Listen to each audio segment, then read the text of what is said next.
တမဝရမနဲ့ကျေးလက်ဖွံ့ဖြိုးရေးဝန်ကြီးဌာနပြည်ထောင်စုဝန်ကြီးဦးမျိုးစောသိန်းသည်ဒီနေ့မနက်ပိုင်းမှာသက်ဆိုင်ရာတောင်းရှိသူများနဲ့အတူရန်ပြည်နယ်တောင်ပိုင်းကျေးလက်ဒေသဖွံ့ဖြိုးရေးလုပ်ငန်းများစောင့်ရည်နေမှုခြေအနေများကိုကွင်းဆင်းကြည့်ရှုခဲ့ကြောင်းသိရပါသည်။ရေဦးစွာပြည်ထောင်စုဝန်ကြီးနဲ့အဖွဲ့ဟာအေးတာယာမျိုးတိုင်းသားရေးရာနဲ့တပ်မွေးပညာသင်တန်းစင်တာမှာအသေးစားစက်မှုလက်မှုလုပ်ငန်းဦးစီးဌာနကအသေးစားကုန်ထုတ်လုပ်ငန်းများဖန်တီးပေးနိုင်ရေးနဲ့ကျေးလက်နေပြည်သူများမိသားစုဝင်ငွေတိုးရေးစီမံကိန်းဖြင့်ဖွင့်လှစ်ပို့ချလျက်ရှိတဲ့အခြေခံအချုပ်ဆက်တင်နန်းမှတင်နန်းသူများအားတွေ့ဆုံပြီးတင်နန်းမှတင်ကြားပေးနေမှုတွေကိုစနစ်တကျလေးလာသိယူကြရလိုအကြောင်းတင်နန်းနည်းပြများကလည်းအခြေခံမှသည်ခင်မီပြီးစံတက်တဲ့ချုပ်လုပ်နည်းများကိုတီထွင်ကြံစဆောင်ရွက်ကြရလိုအကြောင်းဆွေးနွေးမှာကြပြီးတင်နန်းသူများရဲ့တင်ပြချက်များကိုပေါင်းစပ်ဖြည့်ဆည်းဆောင်ရွက်ပေးခဲ့ပါတယ်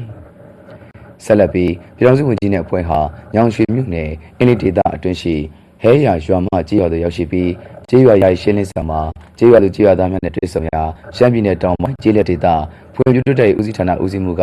ဟဲရွာမှကြေးရွာအပါအဝင်ကြေးရွာပေါင်း15ရွာစုပေါင်းရေပေးလုပ်ငန်းဆောင်ရွက်နေမှုနဲ့အင်းလေးဒေသအတွင်းရှိငရင်ပေးတင်ကြေးရွာများအားပြည်내တရာရေးလုပ်ငန်းများဘိုင်အိုဆပ်တစ်တက်များပြောင်းလဲသုံးစွဲနေမှုအခြေအနေများဆောင်ရွက်ထားရှိမှုအခြေအနေများကို၎င်းပြည်내ကြေးလက်လက်ဖွံ့ဖြိုးရေးဦးစီးဌာနဦးစီးမှုက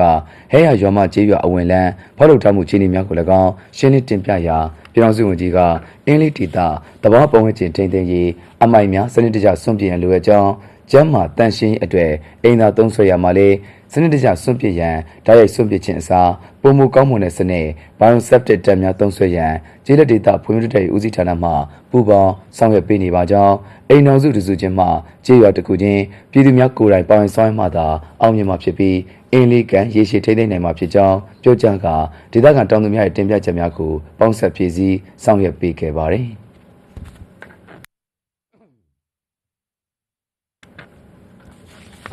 အဲဒီနောက်ပြည်ထောင်စုဝန်ကြီးနဲ့တောင်းရှိသူများကညောင်ရွှေမြို့နယ်အတွင်းရှိမြစင်းအောင်ကျေးရွာစီမံကိန်းကျေးလက်စီးပွားမြန်မာရေးရန်ကုန်ငွေထူထောင်ရေးလုပ်ငန်းစီမံကိန်းကျေးရွာဖွံ့ဖြိုးတိုးတက်ရေးလုပ်ငန်းစီမံကိန်းစမတ်ဘဲလီအကောင့်ထဲပေါ်ဆောင်ရမယ့်ကျေးရွာများအတွက်စီမံကိန်းရန်ပုံငွေများအားကျေးရွာကော်မတီဝင်များထံလွှဲပြောင်းပေးရပြီးကျေးရွာ15ရွာရရှိရေးလုပ်ငန်းပိုက်လိုင်းတွဲတန်းထားမှုနဲ့တောင်ကြီးရည်တွက်တူအားကြည့်ရှုစစ်ဆေးပြီးလိုအပ်တာများဖြည့်ဆည်းဆောင်ရွက်ပေးခဲ့ကြောင်းသိရှိရပါတယ်ခင်ဗျာ